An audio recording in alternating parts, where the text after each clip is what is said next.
Хомеопатијата е ефективен метод на лекување на деца, луѓе со акутни заболувања и лица со ментални заболувања, тврди еминентен професор од Меѓународната академија за класична хомеопатија на Грција. Според него, над 600 милиони луѓе во светот се свртеле кон овој алтернативен начин на лекување кој дава резултати. We are not here to convince somebody. Не сум овде за да убедам некого за ефектите на хомеопатијата. Јас сум научник и мојот пристап е базиран врз факти.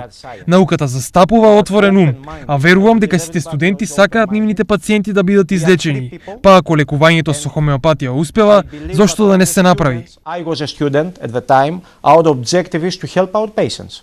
Дека хомеопатијата е опција кога станува збор за лекувањето на одредени заболувања, зборува и фактот што многу доктори од универзитетски клиники во светот започнале да се занимаваат и со хомеопатија. There are a lot of my colleagues who are working in... Има многу колеги кои работат во клиники и кои се хомеопати истовремено, а имам и многу колеги кои работеле во државни клиники, па одлучиле да се откажат и приватно да се бават со хомеопатија.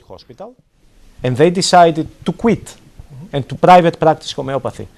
Дека хомеопатијата навистина функционира, говори и фактот што во Обединетото кралство ваквото лекување е финансиски покриено од државниот здравствен фонд, а самата хомеопатија е веќе официјализирана за лекување во Швајцарија и Франција. Многу брзо ќе биде воведена на секаде и призната на секаде, меѓутоа развојот и ефектите што досега се постигнуваат од ова алтернативна медицина во голем број на делови од медицината се фасцинантни и фасцинирачки, така да можеме слободно да кажеме дека можеби ќе биде една од гранките на медицината на 21. век. Хомеопатијата како форма на лекување е понудена од германскиот физичар Самуел Ханеман во 18. век, а незината широка примена е се уште табу тема, со оглед на скептицизмот кој владее кај медицинската фела.